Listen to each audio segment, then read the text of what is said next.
Humiliez-vous devant le Seigneur et il vous élèvera. Dans un monde qui glorifie souvent la puissance et l'autosuffisance, la notion que nous rappelle ce verset 10 du chapitre 4 de Jacques nous rappelle que la notion de s'humilier peut sembler finalement être à contre-courant. Pourtant, les Écritures nous révèlent que c'est dans l'humilité que nous trouvons la véritable force, celle qui émane finalement de la présence de Dieu. L'humilité n'est pas une faiblesse.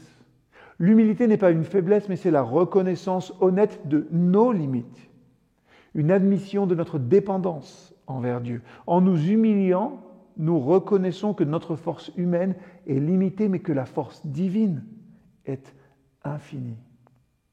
Réfléchissons aujourd'hui.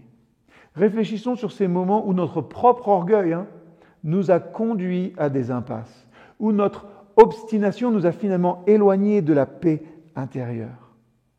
Et souvenons-nous aussi de ces moments où humblement nous avons reconnu nos limites, ouvrant ainsi la porte à la grâce divine. La force de l'humilité réside dans le fait que lorsque nous nous abaissons devant Dieu, il nous élève avec une force qui transcende notre compréhension. C'est une force qui ne dépend pas de nos propres mérites, mais de la grâce qui coule abondamment lorsque nous reconnaissons notre besoin de Dieu. En laissant de côté l'orgueil, en reconnaissant et acceptant humblement notre condition humaine, nous découvrons une paix qui transcende toute compréhension. Cette paix que Jésus donne, c'est la paix qui naît de la confiance en Dieu, de la certitude que dans notre faiblesse, sa force trouve son accomplissement. Alors que ces quelques mots, cette méditation, nous guident vers une humilité profonde devant le Seigneur.